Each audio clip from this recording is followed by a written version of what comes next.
Good afternoon, everyone. This is Crypto Seb, and today we are going to be looking at the crypto news of what's been happening over the past couple of days, the market itself, and then I have a new ICO review for all of you. Okay, so let's just jump straight into it right now. As you can see, the market is currently, of recording of this video, sitting at $207 billion on the on CoinMarketCap. And Bitcoin dominance is at 53.3%, and it seems like altcoins are just slipping away from Bitcoin, even though Bitcoin is dropping, the father of all cryptocurrencies. And when Bitcoin drops, if Bitcoin dominance is that high, all altcoins are going to drop behind it. Now, I'm not even going to lie to you guys, it's been a pretty rough week, hasn't it, in crypto? We've seen the market cap drop below the 200 billion mark. We've seen Bitcoin hit below that 6,400 and what it's currently sitting on now. Ethereum's dropped, Litecoin's dropped, and that's just to name just obviously a couple. But the market in itself has not been treating us very well, unfortunately. And Ethereum Classic, which was added to Coinbase, I believe now, is sitting comfortably at $12, or almost $12 anyway. It's on $12.20. It's not a good time in crypto. It really isn't. And I'm not going to go exactly saying right now like, oh yeah, you should buy, you should sell. It's completely up to you. This is not financial advice, and take whatever I say is just my personal opinion. What am I going to do though in a time like this? Is probably just sit on what I've got. I'm tired of buying more and then not seeing obviously an improvement, so I'm just going to sit on the crypto that I have, okay, and just hold for a bit and just see what happens, because I'm not giving up on crypto in any way, shape or form. I think cryptocurrency is absolutely brilliant, and I think it always will be. It'll be good for the world. It'll be good in a year or two. Just give it time. This is, I guess, normal, because if we'd never seen that big spike happen in November and December last year, then this would be absolutely normal. It would just be fluctuating constantly between these specific prices. And it would only have dropped from maybe $8,000 down to $6,000, not $19,500, which it was in December, down to $6,000. And it wouldn't look so grim. But because we had the big spike at the end of last year, it has caused major distress on all of us that have invested and take our time in crypto. So on that note, I guess we can have a look at what are the biggest winners and biggest losers. Bitcoin Diamonds sitting at $1.4. That's been today's big winner. We're also Nano as well. It's funny I talk about Nano, because I was talking to a friend of mine who does cryptocurrency, and I was trying to explain to him. I did a video on it actually. When was it? About 4 months ago, I think, that I said I was going to invest in Nano. And at that time, I thought it was at a pretty low price. It dropped heavily, and now it's sitting on $2. So Nano obviously hasn't done that well for me at the moment. But is Nano something I believe in? Oh, obviously, because I've invested. So at the time, I believe, I haven't got my phone on me to bring up my my portfolio. But if I go to the Nano chart a minute. When did I see it as the opportunity? Was it? I don't know. I think it was. It wasn't June. Let me take this back a minute. I think it was around April, because I know for a fact, obviously, because Nano had hit like in the 20s to 30s, and obviously look, back in May it did hit $10 again. I think I bought it at $4.50, $5. I think it was around this mark here, and obviously it did rise up to $10, so I did make a ×2 gain, but I didn't withdraw it. I just held and held and held, and now it's sitting on $2. I believe it can probably get up to $5, but I don't think it's going to do that for a while. I think if you're a Nano holder, you should be just holding it. If you want to sell, you can sell. If you want to buy, you buy. That's completely up to you. But to be honest, what I'm going to do, I'm just going to hold. I'm going to hold for quite a while, I reckon. Because even if it goes back up to $10 again, I think then I might consider cashing out. Because it did hit its all-time high on Nano was around $10. So, if it hits that, $10, it wasn't $10. I'm looking at, I didn't move the chart. There we go. So The highest Nano was just past 32, I believe. Yeah, $33. Okay, so that's pretty decent. Now, on to more news. China seeks to block access to 124 foreign crypto exchanges. Let's read a little bit more into this a second. Chinese regulators are moving to block more than 100 overseas crypto exchanges from offering trading services. Services is what I was meant to say. Trading services to domestic investors. Shanghai Securities Times, a mouthpiece of the Chinese financial authorities, reported on Thursday that the China National FinTech Risk I can't speak my own language. Rectification Office has so far identified 124 trading platforms with overseas IP addresses, but that are still available in the country. The office now plans to step up its efforts in monitoring commercial use of cryptocurrency and to block internet access to these trading platforms. That's what the report said. Now, as you guys know, China is the country with pretty much the biggest population in the world. So I'm not saying obviously it's a good thing or bad thing, but obviously if this does go through, it does mean that a lot of investors will not be able to obviously invest on these platforms. Now, if we have a quick look, today reports also that the agency will permanently shut down domestic websites and official accounts on their WeChat messaging app if they are found to be providing crypto trading and ICO services.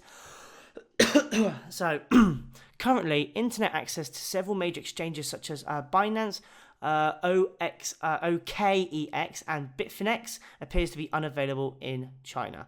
Now, you know, I know China has a lot of rules and regulations. So if China are going to do this, you know what? It's their country, fair play, okay? If they're not behind it, I think that's absolutely fine. They're their own country, they can do what they want.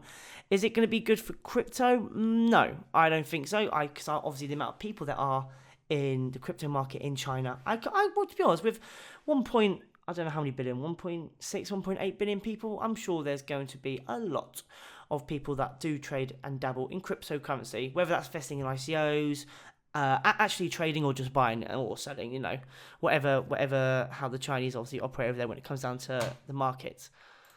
Here we go. Now, I was reading on this article, that's why I'm down here. So if I just scroll up a minute. I'm on Cointelegraph. By the way, I will leave links to all of these in the description down below.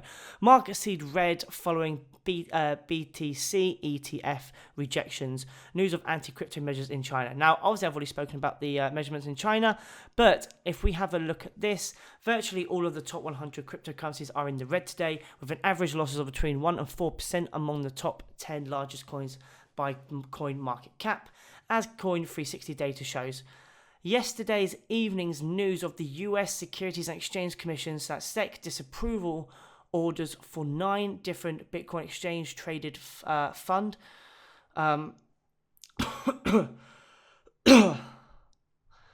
proposals from 3 applicants, which intersected with emerging reports of toughened anti-crypto measures in China, which obviously I just spoke about, has apparently reversed yesterday's short-lived market upswing. Now, obviously, there's one thing you have to take into consideration, and it made me think about it quite bizarrely, actually.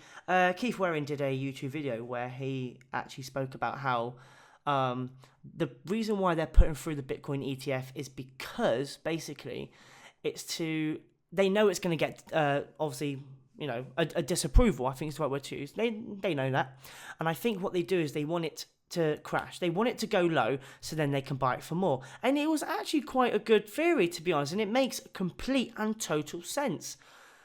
Make SEC disapprove Bitcoin ETF, the price drops because everyone panics. You can buy more at an absolute low bargain price compared to what it was a few months ago when it was obviously at between $10,000 to $19,000. It's currently sitting at $6,000. If it drops to 5.5, 4.8, 4.5, even $4,000, that's nothing to obviously major investors, and that's going to be absolutely perfect for them. So on this week, Bitcoin is up 0.8% with its monthly losses at around 16.5%. That is crazy. Just kills me talking about it sometimes. Ethereum is trading around $274 at press time, dropping around 2% on the day, while its losses have correlated with Bitcoin's sharp descent. obviously. The leading altcoin has not since recovered to reclaim the earlier trading levels from its weekly chart, although it has notably been losing its hold on the $300 price point as of August the 20th. Ethereum is currently down 5.6% on the week. On the month, losses are at almost 40% on Ethereum. 40%. It is killing me because Ethereum is probably like my baby, to be honest, and it's it kills me to see it like this. It really bloody does. Considering that when it was at its highest, guys, back obviously in late January, early January. I can't move the chart. There we go. Let's have a look. So when was it? Obviously, yeah, early January, the 13th of January. No, it was 13th of January. It was trading at $1,344. And it's really pissing me off because it's just, oh my god, it's on 274. Oh dear me, it kills me. Moving on. I'm on the top 10 coins by market cap. Stellar, Bitcoin Cash, Cardano, and Ripple are all seeing losses of around 2 to 4% on the day. Among the top 20, Neo's losses are somewhat heftier, pushing 4% to trade around $17, after taking a tumble earlier today to as low as $16. And also, obviously, if we look at Neo at the same time, Neo is somewhere. I'm looking way too far down. There it is. There she is. Charts. Here we go. Because I remember Neo back when it was around this price, and it was beautiful. And I never invested in Neo, and it always killed me. Now it's obviously this low. Now's a good time. Now is a good time to buy Neo. Hey, this is not financial advice. It's just my opinion. But bloody hell, if there's any time to stock up on a cryptocurrency, it's Neo. It's at $17. One of its highest was at $190. Oh my god, that's going to be like a times 8, times 9 if that gets back up there. Whoa, that is going to be an amazing. This is an amazing buy. I'm probably sounding really giddy and really childish right now, but Neo is probably the best buy in terms of what its highest point was and what it's at now and what it could potentially go back up to. If there's any time to buy Neo, holy shit, it is now. Okay, moving on. Now we're coming on to the ICO of my for my channel, the new one. And as you guys know, I am a really big gamer. I have an Xbox One X and another Xbox One somewhere. When I bought the X, I just put that somewhere. I thought I had it in here actually, but I don't. Yeah, I'm a big Xbox One person. And I play obviously a lot of games such as I play Fortnite, I play PUBG, I don't play Call of Duty anymore because it just went downhill. I play Battlefield, I play a lot of FIFA as well, a lot of FIFA 18. I'm very looking forward to the next one. But yeah, now when I heard about this ICO, I was really excited and I contacted Gamedex straight away because it's very easy, I think, for me to do a review on a topic that I am personally passionate about. Digital collectibles powered by blockchain, Gamedex, okay? Now, when it comes down to collectibles, as you guys know, which I'm sure all of you did at some point, okay? I bet you all collected Pokemon cards, Yu-Gi-Oh cards, and God knows what else. I didn't actually collect anything else. I think I was a big collector of Pokemon cards and Yu-Gi-Oh cards. That's why I said it. They were banned from my school, which was incredibly irritating. It was a funny time. It was very annoying, but if you lost, people just get angry and start ripping up the cards. And I remember giving them all away. I had everything from an Articuno as well. I had Charizard, I had all my shinies, and they're probably all worth a lot of money right now. And it's a killer. It really, really is. It gets me right in the feels. Obviously, Yu-Gi-Oh cards as well. I collected. Obviously, Blue Eyes White Dragon, Red Eyes Black Dragon, I think it was. God, I have not collected them in ages. I'm just saying cards off the top of my head that I can actually remember. Dark Magician, that was it as well. That was another one. Now, why? Why, though? Even though I'm passionate about gaming, why Gamedex, okay? And why digital collectibles powered by blockchain? Well, let's go through the ICO together, and hopefully you'll understand why, especially if you're also a gamer and also a cryptocurrency enthusiast. Now, one big thing, okay, I'm just going to say off the bat, all right, is, as I said, I'm a very big gamer.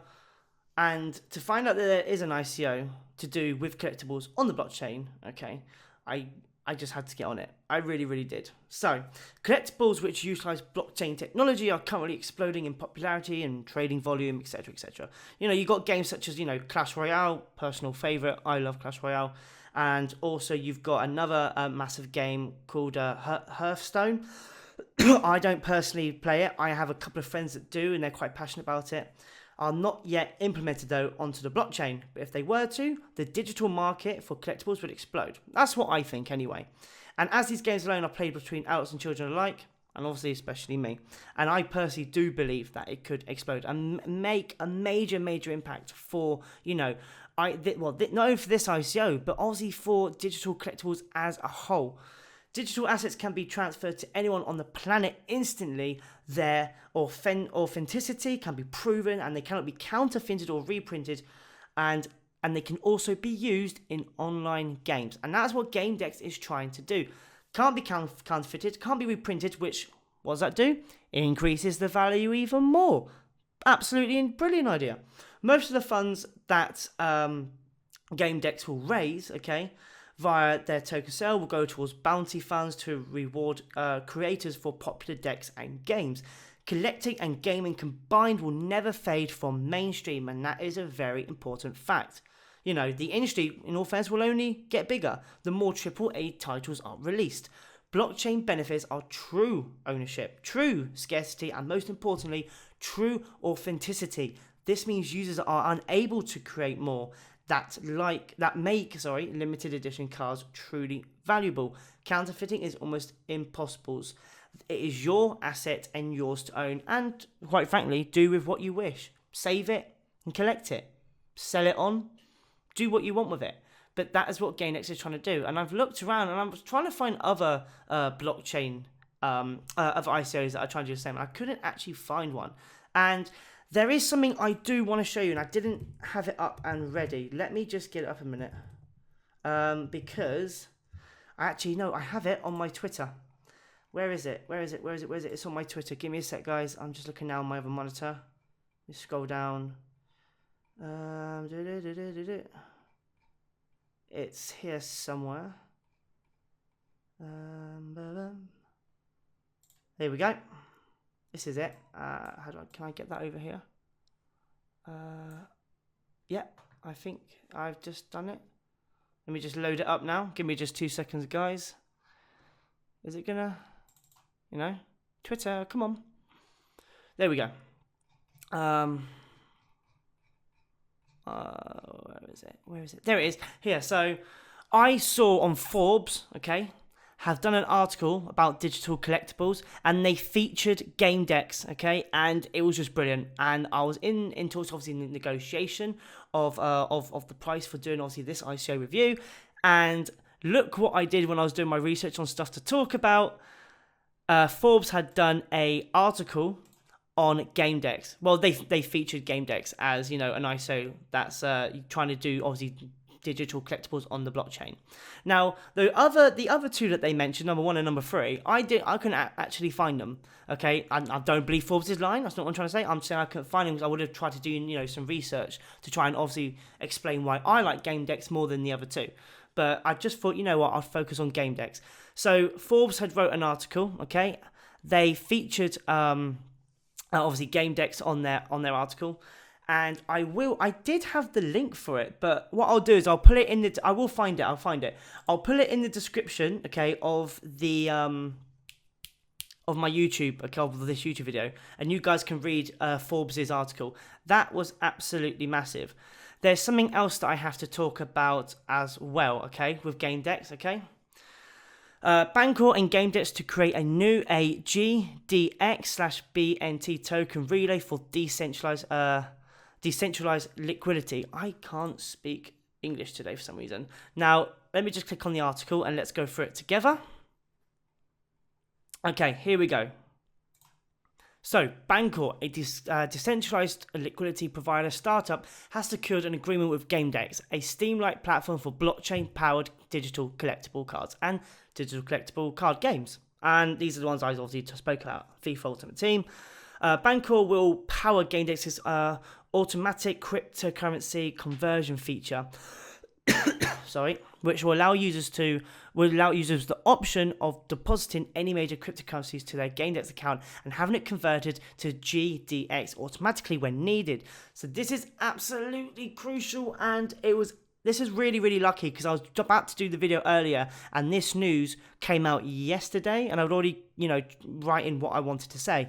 So it was really good that this came out so then I could include it in this video. But I had to talk about it because this is such important information. In an unusual move for token-powered platforms, users won't need to go third-party exchanges in order to acquire Gamedex tokens. Conversion will take place directly within the app. This is brilliant. It saves time and it saves bloody stress. Let me tell you, Bancor is perhaps most known for raising 153 million in their crowd sale. Gamedex will be performing their crowd sale in which GDX tokens will be sold to the public in the fourth quarter of 2018. A joint GDX/BNT token relay will serve as a decentralized liquidity pool of GDX and BNT, enclosed in a Bancor compliant smart token. This token relay will hold two connector balances, one in GDX and one in BNT, each at a 50% weight, and will enable users to quickly and easily transform their Ether or BNT or any other known token on the Bancor network into GDX. So this is absolutely brilliant. And while I'm at it, you know what I'm going to do? I'm going to clap because there we go, 50 buzzing.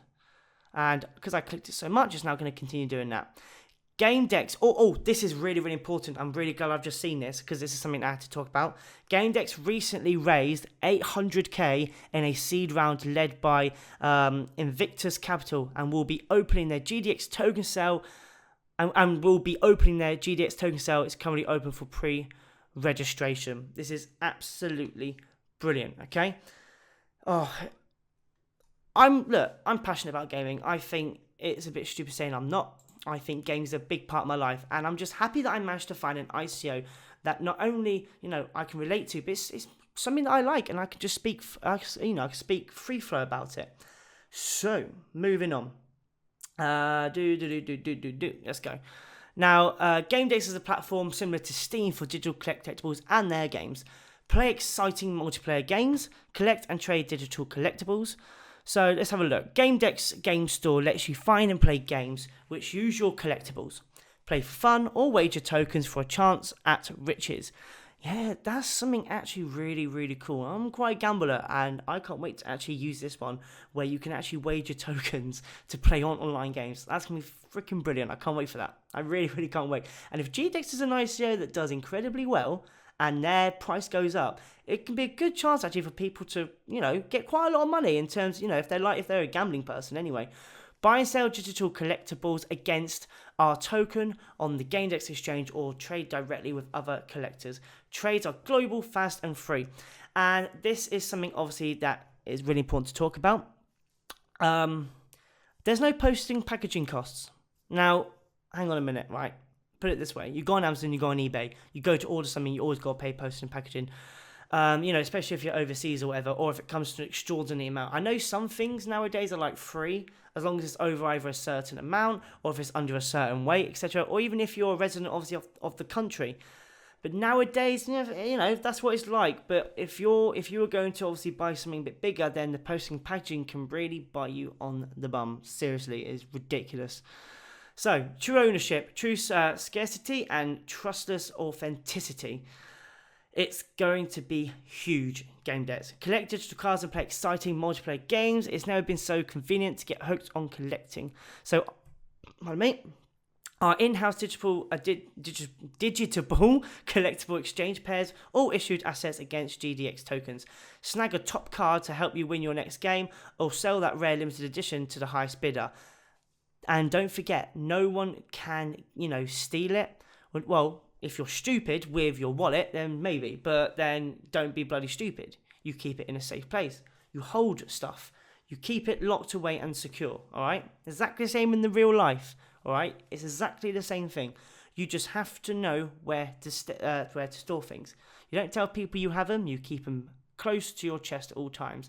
And because they can't be counterfeited, Absolutely beautiful. Now, collectors can buy any asset they wish, provided someone is willing to sell it. No credit card? No problem. Buy GDX tokens in stores with cash. This is something they want to do, and it'll be quite clever. I think on their roadmap, which we'll take a look in a minute, I want to know when these are going to become available. All right, because it's like the scratch and reveal packs. Remember that you used to get them in like, wrinkly packets of like tinfoil. I remember when I used to collect Doctor Who cards when I was just coming up to my teens, and the first lot of Doctor, or was it? I think it was the second lot actually, because it was David Tennant's Doctor. I started collecting them when I was like, I think I was 10 and 9 or 10. I think I can't remember. I've got them somewhere as well in the house. Yeah, basically that's what I mean. You just get those little tinfoil packets where you wouldn't know what you get, and you go whoosh, boom, and it was that joy. It wasn't exactly a major buzz, but it would give you that like, oh, what cards am I gonna get? What cards am I gonna get? What cards am I gonna get? This is exactly what they want to do, and I'm very much looking forward to this. Peer-to-peer trading is simple and safe. Our smart contract escrow system allows for collectors to choose the exact assets that must be sent to the escrow by both parties before anything is released. This makes direct peer-to-peer trading risk-free. Absolutely brilliant to hear that there's going to be good security and absolutely risk-free to anyone who obviously wants to use the platform. Something else as well that I will say, Gamedex, was only started by three co-founders. Seb, come on, say it properly. So 3 co-founders. Now it has 8 people working full-time on the project, okay? But it's not just people here, coming and going here and there, all right? So what started with 3 co-founders now has now over 8 people in the office constantly working hard to get the Gamedex ICO up and running. And I think it's brilliant, and it will be very nice to see where it goes in the future. And I'm personally very much looking forward to it. I really, really am. Train. Obviously, you got everyone here from Xbox, my personal favourite. I've got nothing against PlayStation. EA can, fuck off, because it is EA and EA shit. And this is all true. It is featured on everything here, and it was featured on Forbes. I wonder if this is where the article is. Oh, please, is this the article? With BlockChain, Tony, you got to collect them all. Yes, this is it. Finally, okay, I found the article, guys. Brilliant. I was going to put it obviously down below in the description, which I actually will. Let me go down. Yeah, sole ownership. Yeah, reinforcing. Yeah, this is exactly what I've just been talking about, all here on Forbes, and you can read it for yourself. LNB crypto. I'm going to speak about that in a minute. That's something that's very, very huge. Very huge. And obviously you got Gamedex. Like the other collectibles in the space, Gamedex is an up-and-coming project concentrating its efforts on building a platform for the collection of digital collectibles as well as the games they can be used in. So this is brilliant, guys. It is here on Forbes for you to read. This is not one of those, get ready and run ICO. Oh, I've just clicked on a link. Whoops, sorry. This is not one of these ICOs that are going to go off and run. And I know there's a lot of ICOs out there, that do that. And it's very scary to find the right one. But guys, this is an ICO that's worth just having a look at. Why not? Come and join the Telegram as well and have a look for yourself.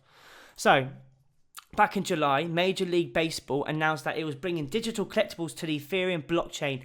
This is huge, okay? This is going to be massive, obviously, for Gamedex as well.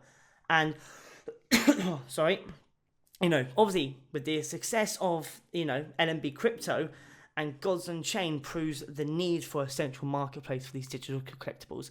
Gamedex is going to be that central marketplace, especially for for Major League Baseball. I was about to say basketball then, for God's sake. I'm not American, so I'm, that's all new for me anyway. Now, other things to have a look at.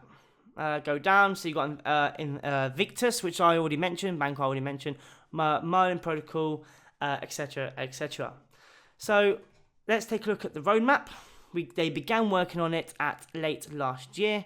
They raised 800k in venture capital. And here it is. It's all here for you guys to read, okay, about they want a network launch on the 28th. Public token sale.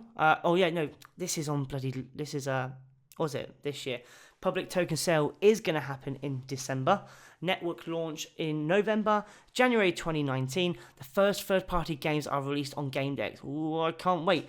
Co-branded fantasy sports games developed in-house are released, and that is February of 2019. Guys, come and join the Telegram and please ask questions. In fact, we spent the entire day yesterday talking about our very first games and consoles that we had. Pardon me. And it is, it's great to talk about, especially obviously if you're interested in gaming, if you're just the every other person, Now, Gamedex they are getting out there. They're seeking licenses, to get the official English Premier League, all right, to get likenesses, when you play FIFA, and they have the licenses to obviously get the scanning for all their faces. That's obviously what Gamedex wants to do, and they're seeking the license. Now, I said seeking, obviously Gamedex is still new, so I said seeking, all right? Let's have a look here, because let's have a look. $10 million soft cap. Why is this not loading? Hang on, it's just the white paper's not loading. Come on. Is my internet stopped? No? Okay, fantastic. So you got $10 million soft cap with a $25 million hard cap. If the hard cap is not reached, unsold tokens will be will be burned. Why did I just pause there? Sorry about that, guys. They will be burned if the soft cap is not reached. All token purchases made during the crowd sale, both the private sale and public sale, will be refunded and the tokens will not be issued. There are 2.550.000.000 GDX tokens. Okay, guys. So that's I believe that is, I'm going to sound really stupid here if I get that wrong, which is, it is 2.5 billion tokens. I actually had to compare it then with CoinMarketCap's dollars. Oh my god. Hey, look, I don't have no script with my videos, but I feel like a more natural approach is always going to be better anyway. Let me just close some of these tabs because it's clogging up. There we go. Let's have a look. So let's just I've already I've gone through the more or less everything that I've gone through all this.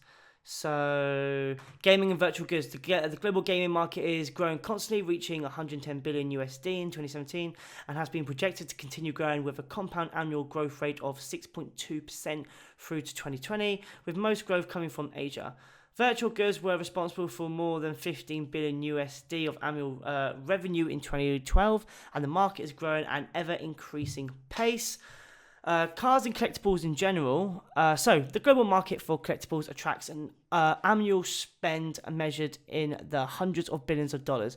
One reputable industry report estimates an annual collectibles revenue of 370 billion US dollars.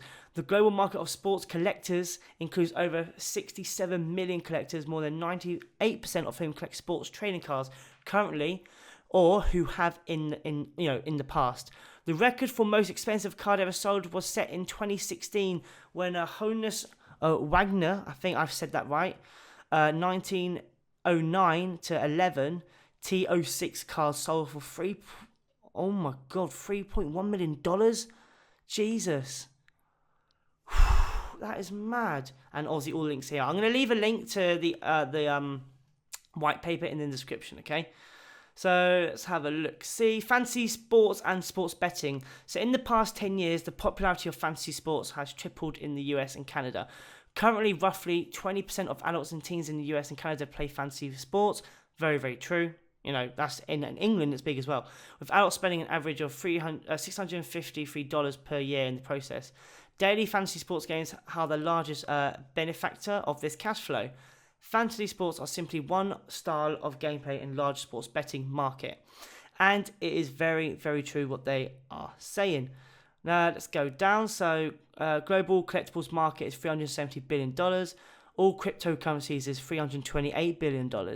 Global gaming market is $108 billion. Crypto kitties, thank God I said that right then. I could not read that to save my life. I'm so glad I managed to read that in the end. $25 million. Let's go down. Okay, let's actually talk about this. So the exchange. So when a user buys or sells digital assets on Gamedex exchange, funds are deposited and withdrawn from their Gamedex wallet. The exchange and wallet both exist within the Gamedex app, which will be available as a web app, a desktop app, mobile app. To fund their Gamedex wallet, users can deposit any popular cryptocurrency regardless of blockchain, including Bitcoins, Ethereum, EOS, more. Depending on the user's settings, these are either converted to GDX market rate instantly behind the scenes, or B, shown as their current value in GDX and only converted to GDX when spent. Now, also remember what we talked about before? We talked about the thing with Bancor, okay, with their token relay. So that's also another, but that's a new thing though, and I hope they get the white paper updated with that. So, game browser. Our game browser makes it simple to find and play games with your collectibles using your web browser or smartphone. The presence of an exciting player audience on our Steam-like marketplace, in addition to our bounty fund, incentivizes game developers, my lord, to develop for our platform. Digital collectible cards are generally skill-based. They are also often a fantastical nature. God, I'm really struggling. I think it's what it is because I'm just obviously saying what I think off the top of my head. So, maybe just a bit of, being nervous or whatever, which I really shouldn't be because I'm just speaking in front of a mic. You'll be able to play in any single player games, in one-on-one games, and massively multiplayer games. Many games will allow or even require players to put their cards or tokens on the line for a chance at tokens, prizes, and glory. So yeah, absolutely brilliant. I'll leave a link to that in the description also down below. Now, I'm going to wrap up this video because I have been talking now for almost 40 minutes. But it was quite funny because my first console was the PlayStation 1, if I believe correctly. Yeah, it was. It was the PlayStation 1. First game was Abe's Oddworld, which I have actually, funny enough, and Metal Gear Solid, the first one. Then I got a couple more games down the line from, I think it was Crash Bandicoot 2 and 3. Then obviously the Spyro the Dragons, and then I got Crash 1 finally as well. CTR, Crash Team Racing. I got all those classic games that you just want to get on and play right now. But guys, I will be leaving a link to everything in the description down below, from Gamedex's ICO webpage to the white paper to the Forbes article that they did about Gamedex as well. If you guys have any more questions, come and join their Telegram. I'll leave a link to that also in the description down below. Guys, thank you very much for listening to me ramble on for almost 40 minutes. So guys, thank you very much. Subscribe and like the video, okay, if you haven't already done so. And I'll see you lot in the next video. Thank you very much. Take care and bye-bye.